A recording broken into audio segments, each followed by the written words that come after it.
there's 15 of you in every state.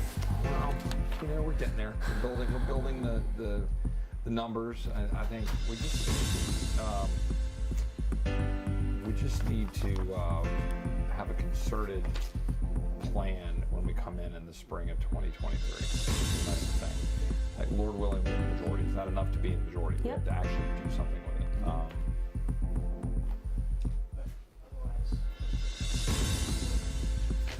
You said that you think that members of Congress should be here for 6 months. How often are members of Congress here?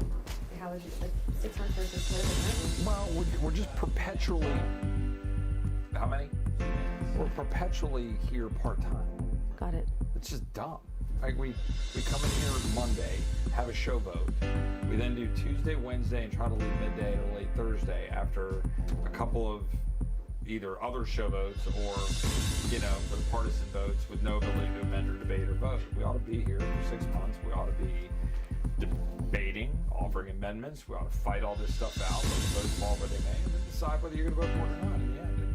And we don't do that. It's just, all I do is fly to Washington, push a red button, and go give a press conference. That's it. And now, with COVID, we don't meet with people, we don't meet with constituents, we don't really have serious debates and discussions unless you force them.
Good evening. My name is Bryan Leib. I'm the Executive Director of the Iranian Americans for Liberty. This evening, we are proud to be able to host Congressman Chip Roy from the Lone Star State of Texas. This is our 13th, not a virtual congressional meet and greet anymore. Now it's in person. Our first one in person. We're very excited to be hosting the Congressman tonight. Before we get started, I'd like to tell you a little bit more about our organization. The Iranian Americans for Liberty are a bipartisan group of Iranian Americans who are working together to strengthen and support U.S. foreign policy as it relates to Iran and to the Middle East to bring human rights, accountability, and democracy to the people of Iran. So please be advised, tonight's event is for educational purposes only, and all of our events in the future, when we start doing more in person, are free and open to the public for people to attend. So at this time, it's my pleasure to hand the event off to our moderator, Adelle Nazarian. Adelle, have a good conversation with the Congressman. Thanks so much. Welcome everyone to this evening's event. We're so honored to have Congressman Chip Roy with us. Before we get started with our Q&A, I'm just going to give a brief introduction about the Congressman, and I'd like to start off by reading a little bit about this evening's special guest. So, Representative Chip Roy is a former federal prosecutor and a top advisor to many prominent Texas elected officials. He previously served as Chief of Staff to Senator Ted Cruz, Staff Director to Senator John Cornyn's leadership office, and was Senior Counsel to the Senate Judiciary Committee.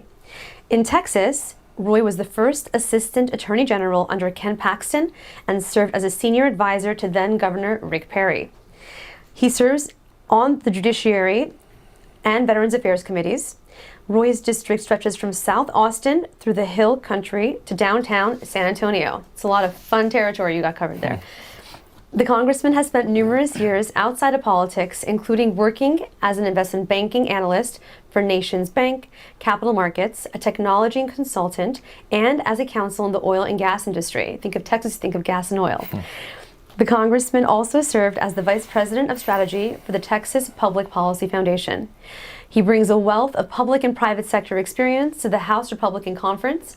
He's a dedicated conservative with a track record to prove it.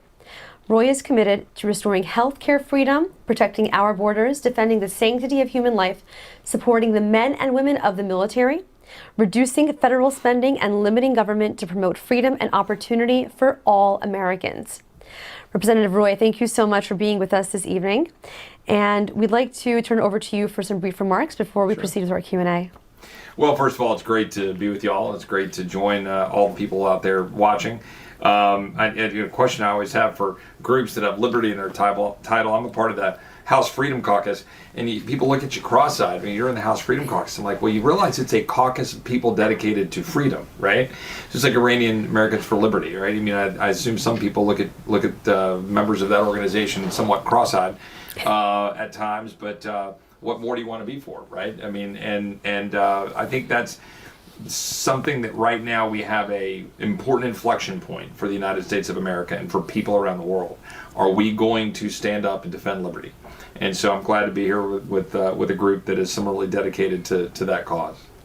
Thank you so much. So we're going to jump right into the Q&A. You've been a staunch defender and a leader on the issue of immigration, staunch defender of legal immigration. You believe in a secure border and an orderly immigration system based on the American people's interests and values, not those special interests that we hear so much about in Washington's politicians. Can you just give our audience a little bit of an update on the current situation on the southern border, if you don't mind? Sure, yeah. I mean, I think this is a fairly common sense position, I believe, for any elected office holder.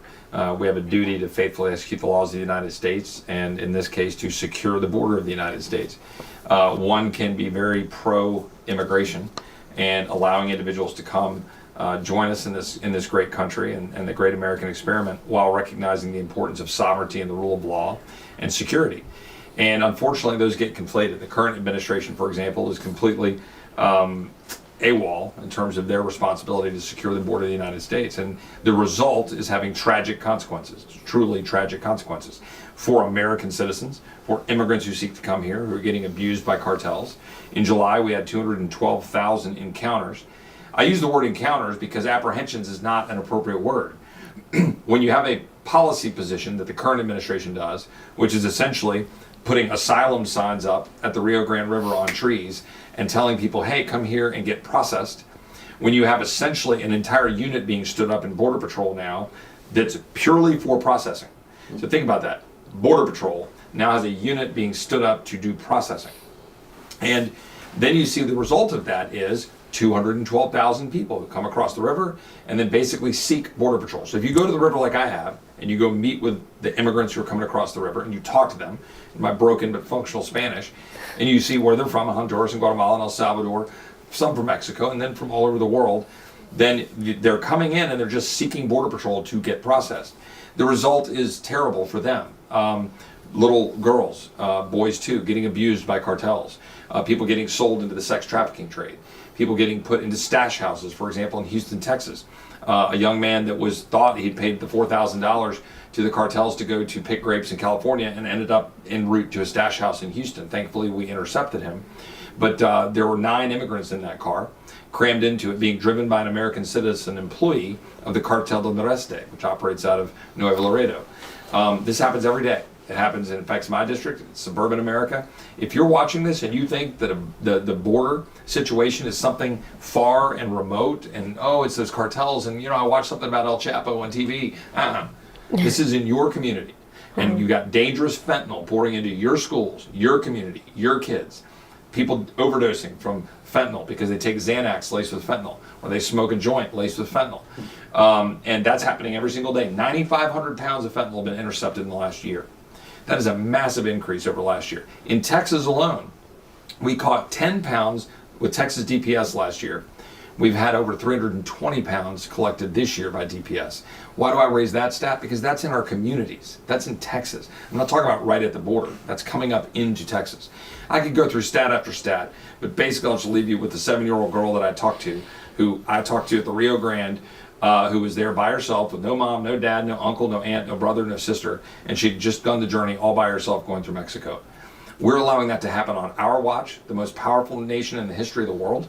That's incredibly sad statement of affairs, and this administration is doing it purposefully. Wow, thank you. Speaking of law enforcement, I wanted to now ask you about the Defund the Police movement, which has been gaining a tremendous amount of speed, and traction throughout our country. What do you think about this movement, and do you stand with our men and women in uniform? Yeah, the effort to defund police is one of the most asinine and ridiculous policy choices and movements that I've ever seen in my life. And you're seeing how bad it is and how stupid it is that you're seeing almost immediate reversals of it, right? Mm-hmm. Austin, Texas. I mean, believe it or not, right there in the heart of Texas, they voted to defund the police by $150 million last year in the height of all of the unrest last summer. What is the result of that? Massive increase in murders, massive increase in crimes, a reduction in the number of people that we now have in the force from about 1,900 to about 1,600. So now we're having fewer DUIs being caught. Now we don't have people out on gang patrols because we've got police that were supposed to be doing that now just have to do regular beat work. We have fewer people being able to answer 911 calls. Now people are suddenly going around, Democrats included, going, maybe this wasn't such a good idea. Mm-hmm. Fortunately, we were able to pass a new camping ordinance ban in May with significant Democrat support because people want their communities to be safe. And they're starting to realize that these outrageous leftist city councils in San Francisco, Austin, and otherwise are endangering our communities. And so I think we ought to be very cautious about where we stand right now in terms of our overall safety in the community with this effort against police. Fortunately, the American people have been pushing back. But we got to remember that one of the things that we take for granted in this country is the rule of law and the safety that we have in our country. And when you start pushing back on the men and women in blue who are standing on that thin blue line, I'm not saying we don't hold them accountable. Absolutely. They support body cameras. I believe very much, like as a lawyer, in due process rights. I'm a believer in liberty. Have a lot of libertarian values about making sure the government doesn't step in and arrest you for no reason. I was explaining to my son 2 nights ago, we were driving around because he's studying the Bill of Rights in school, so he wanted a little lesson about that. So I walked him through the Constitution being adopted and then the Bill of Rights, and I explained why. And he goes, and I started walking through. I said, do you think the police ought to just be able to pull me over and arrest me if they find a big bundle of pot in my trunk? He goes, well, yeah, sure, you're doing something wrong, Dad. I said, now hold on a second. Why did they pull me over? And I just start walking him through it. And I got him over to the side of, no, you don't want that. You don't want the police to be able to pull you over for any reason. We believe in liberty, but we also believe in security and the rule of law. And we need to stand with our men and women in blue. Yeah, beautifully stated. And you put a figure out there where there was a 300 person reduction, right? That's significant. It may not seem like that, but it actually is. And so thank you for pointing that out. Yeah, well, it reduced our police levels down to levels that I think were 2008 levels. And now they're, in fact, by the time we get through this next year, we're going to basically be at 1999 levels while Austin's population has been exploding. It's insane. Doesn't add up. Hopefully we're pushing back in the right direction. And also with all the immigration, right? Everyone's leaving California. Yeah, no, that's right. Well, we got a lot of people moving in. Although, side note on that, we've got a lot of people who moved to Texas seeking freedom. And so while some of those Californians bring their leftist values, there's a lot who moved there seeking refuge from California and the state of Washington and otherwise. So you're welcome to come to Texas if you believe in liberty. If you live in Texas and you don't believe in liberty, feel free to leave. So. Beautifully put. Yeah. So, thank you so much. We agree with you. Law enforcement is an absolute non-negotiable. And we thank you for being such an outspoken advocate for our men and women in uniform and law enforcement. I want to switch over now to a little bit of foreign policy. Yeah. As you know, the Islamic Republic of Iran, they're constantly, chanting death to America, death to Israel. Ever since they came to power during the Islamic Revolution of 1979.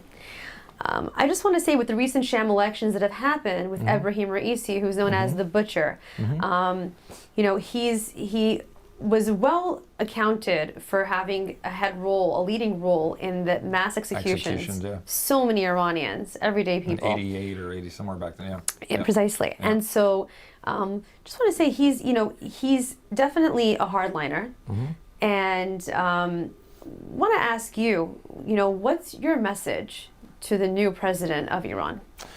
Well, first of all, that we stand with the people of Iran who seek liberty and don't want to have the authoritarian rule under sham elections that they're now having to experience.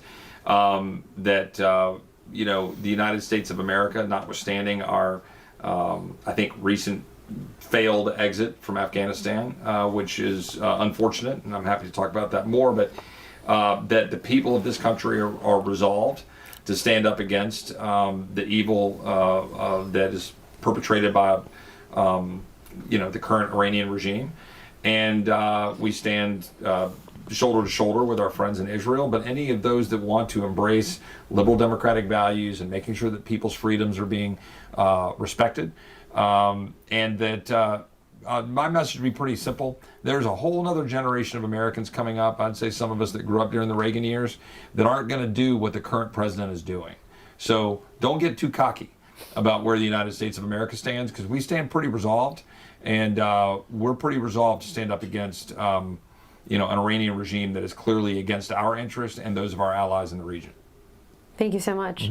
As you know, the world leaders, I want to actually focus on the current administration for the next question. So as you know, world leaders have been meeting for the past few weeks in Vienna to discuss, talks regarding the JCPOA, exactly. And the Iranian regime, now with Raisi taking power, essentially, they stated they will absolutely not entertain or enter any negotiations unless all the sanctions are removed, no conditions, and all of that placed on the Iranian regime. There are groups in the U.S. like NIAC, which I'm sure you're familiar with, National Iranian American Council. They believe the U.S. government should get back into the JCPOA without any conditions, concessions from the Iranian regime. We've actually taken the opposite position and have very boldly stated it. Our position is very well known. Rational and sane. So, Thank you, right? To say the least. What do you think? Do you think that the United States should re-enter the JCPOA? Yeah, it would be laughably insane for the United States of America to re-enter that agreement. If you want to see what happens when you walk away from holding entities accountable, right, then look at what's going on in Afghanistan. And, we can debate all day long about how big our force should be, whether we should still be sitting there, have Bagram, etc. And there's a lot of good debates about how we should posture going forward. But what you should never do is have laid out a bunch of rules that you think that somebody should be following, and then they don't follow those rules, and then you just say, okay, fine, we're leaving, right? You don't hold them to account to those rules.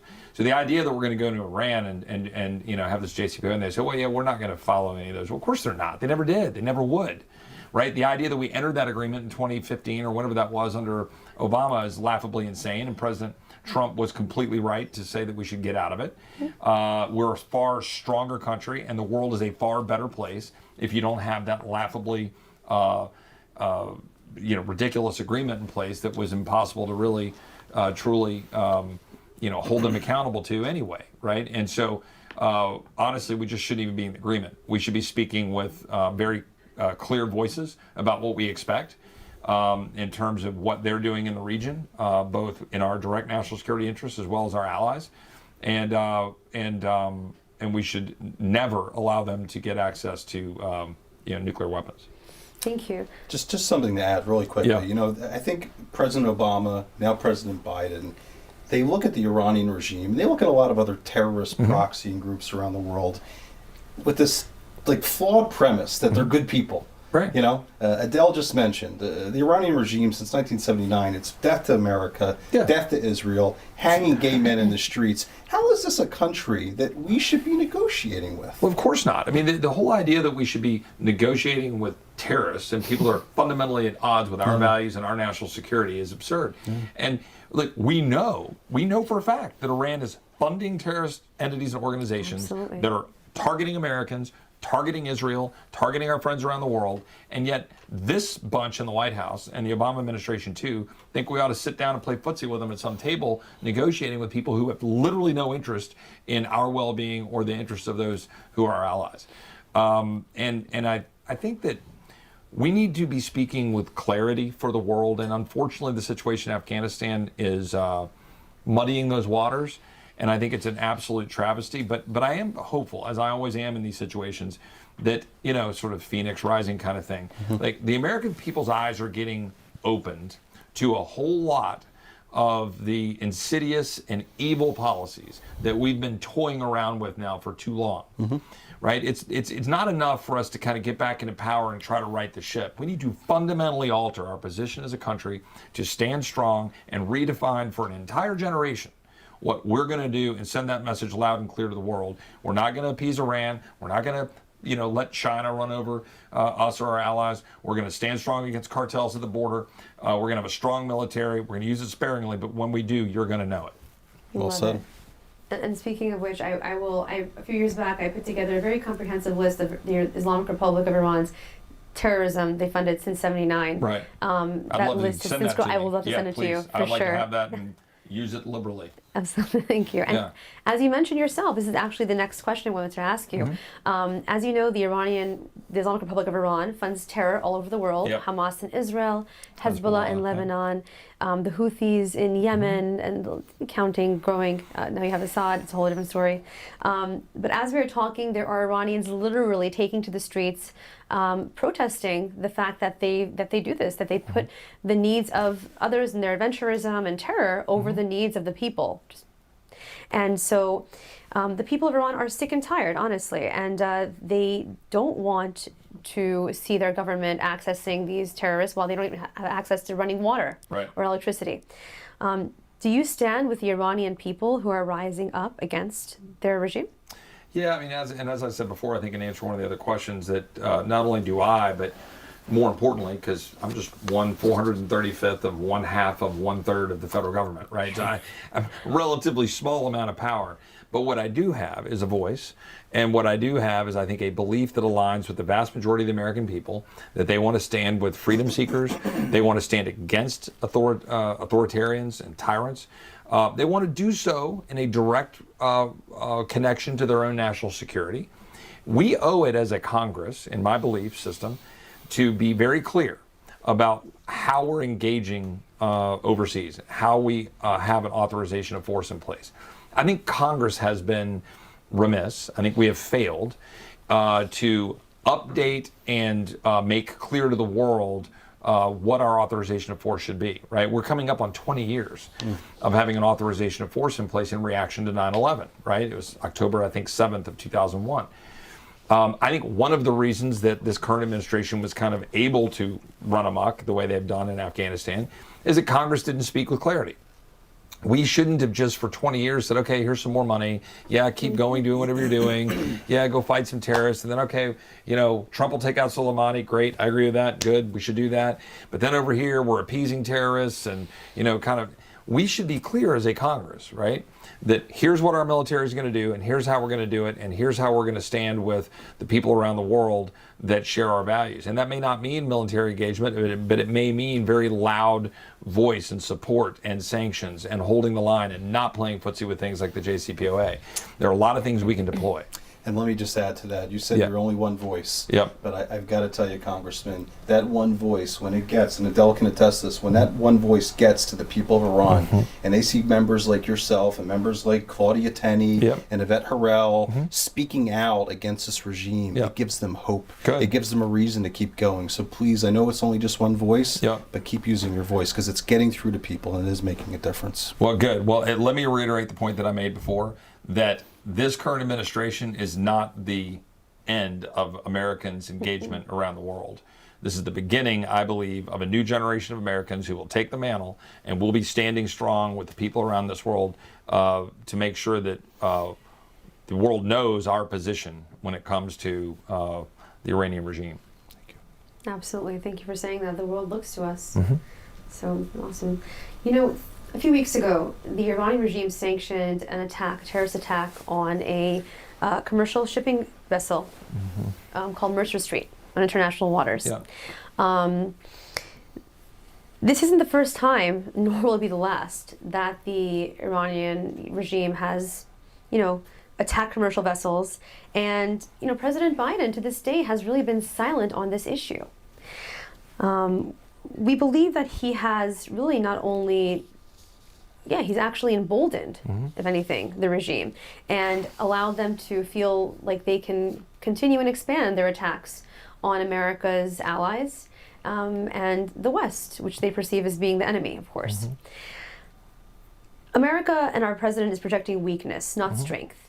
Do you have a message for President Biden regarding this? Yeah, first of all, I think that President Biden, first of all, I pray that he's healthy and well. I have some concerns about that. But at the end of the day, what the president needs to do is remember that as commander-in-chief, he has an obligation under the Constitution of the United States to faithfully execute the laws of the United States, but also to defend our interests at home and abroad. And he is failing us in that regard right now. And that's a very serious statement. And I think that the president needs to know that. I think the president needs to the extent he is able, get out from the bubble of some advisors that are basically beholden to the radical left of his party, and remember that he has a country to lead and people around the world to inspire by taking decisive action and taking decisive positions, not pretending that you're in some, study group in a, Ivy League college playing around with a bunch of leftists talking about what policies might work in the world, right? This is the real world and people's lives depend on it. So when you've got bad actors, you take action, then take decisive action against those bad actors. And then when you've got bad actors as a nation, take decisive action to hold the line. That doesn't necessarily mean military action. There's a lot of things you can do. And I won't get into details on that, but there's a lot of things, from sanctions to specific actions of not joining agreements, not going and just doing whatever the socialist groups in Europe want you to do at some cocktail circuit, right? Go do what's in the best interest of this country and stand up for liberty and stand up in defense of it. Thank you so much for saying that, by the way, the last point there. Amazing. I agree with you fully. We have a final question for you, and it's more, I think you'll enjoy it. Wanted to know, if you could have dinner with any two deceased individuals, who would they be, and where would the dinner take place? Wow, that's a great question. It's one of those questions you do with road trips with your family and stuff. That question probably changes on. I know. That question, my answer might change day to day depending on what I'm thinking. But probably one consistent would be Thomas Jefferson, and that's a dropkick answer for a guy who went to the University of Virginia and has a lot of life experiences built around our founding, and lived in Richmond, Virginia, and so forth. But I would very much love to pick Jefferson's brain. Not always probably in agreement, right? I think I would have actually disagreed with Jefferson quite a bit on a number of different fronts, right? And I probably had a lot more in line with Henry and Adams, Sam Adams, and some of those. But Jefferson, was obviously very thoughtful, and he's a Virginian, and I went to UVA, so that would be great. And so I'd probably do it, the dinner, in either the Rotunda of the University of Virginia or Monticello. I think those would be either of those two places would be great. There's the first dinner at the University of Virginia in the Dome Room there at the center of the grounds was between Jefferson and Lafayette. And Marquis De Lafayette. It's a great, exactly, Marquis De Lafayette. And that's the first, they dined in the Rotunda as it was being finished, constructed in Jefferson's final days there in the early 1820s. And I guess the second person that I'd say have join us, I think it would be interesting to have the Apostle Paul join that conversation, because Jefferson was a deist with a whole lot of skepticism. And I think having a guy like Paul, who went out and sort of fought that fight in the book of Acts, and going out and, staring down the Romans and carrying out his, Christian viewpoint to the Roman community, talking to a guy like Jefferson in a place like that, I think would be a fun conversation to be a part of. I gotta tell you, I love that answer. That's the first time that we've heard either of those amazing, historical, it's not historical, real, life heroes being brought up. Yeah. And I love that you brought up Marquis de Lafayette, by the way, because I'm sure you know this. He's the only non-American that has his statue erected in the Capitol Rotunda, and he was French, and he fought with us He did. For freedom against the British, and so He got it. Exactly. And so it's amazing as a standing testament to our friendship and bond with the French. And today, more than ever before, right? It's so important to have our European allies to really, really fight alongside us against. Well, I would say this, and I presume we're kind of winding down a little bit because of the nature of that last question, but I would just say this in closing. I'm watching freedom seekers starting to bubble up around the world in ways that gives me a lot of hope and encouragement. You watch what's happening in Australia this week in response to the lockdowns that are COVID related. You watch what's happening in France for the same thing, where you're not allowed to go to the store without showing a vaccine passport, and cracking down. You got a bunch of the French citizens saying, "What, this, enough." And today in London. Today in London, you're seeing a lot of that. I mean, frankly, I kind of want to say to Americans, like, where are you guys? I mean, you're kind of lagging a little bit on the pushback, but that's not true. We've had a bunch of Americans, but there's a lot of people that are saying enough, right? And these are people that are, fine, vaccinate my parents, or they're older, whatever, between you and your doctor, but just want freedom. Right? They don't want the government to be stepping in and tell them how to live their life. And that is a message that is universal. It is for people all around the world. You know why? Because it came from our Creator, having the ability to live according to the dictates of our conscience, to live freely with those inalienable rights. And I think there's a hunger for that around the world. And obviously there's a hunger for that among the people of Iran, because they've experienced authoritarian, totalitarian regime in ways that Americans haven't. But frankly, the people who come to the United States from places like that, or Eastern Europe, or those that have experienced that, and they're the ones who really fight for freedom. Absolutely. They really are. And so to those people around the world, I think that movement is as strong as it's ever been. We've just got to give voice to it. Thank you so much, Congressman. We've reached our time limit for today's conversation. Before we close, I just wanted to ask you if you could, all the wonderful, strong points that you've made, could you just send a message? What do you want to say to the Iranian Americans who are tuning in today, here in America, abroad, and many actually viewers in Iran itself? What's your message to the people? That the founding principles of this country, to which many of them look and understand the greatness of those founding principles, and even if they don't understand the history and don't know all of the details of our founding, they do understand liberty, and they want it. And that is a powerful, powerful thing. And the human being seeking liberty, there's very little that can stand in the way of that individual if they're going to join together and fight for that liberty. So do it. I have the chills. That was very powerful remarks. Thank you so much again. And Again, this was Congressman Chip Roy of Texas.